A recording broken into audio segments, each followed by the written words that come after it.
In this video, we're going to be showing you how you can change your alarm sound on iPhone. If this does help you out, drop a like on the video, subscribe down below, and let's just get into the video. So first, open the clock app on your iPhone. And once you're on your clock app, you simply have to click this alarm section on the bottom. Once you do so, it's going to bring you to this interface.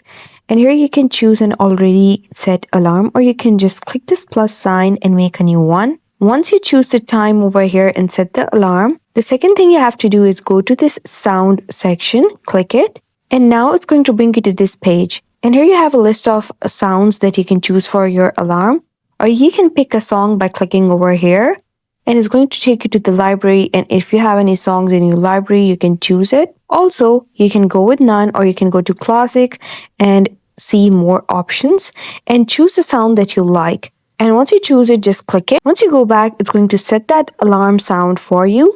Click tick on the top right corner, and that's how you do it.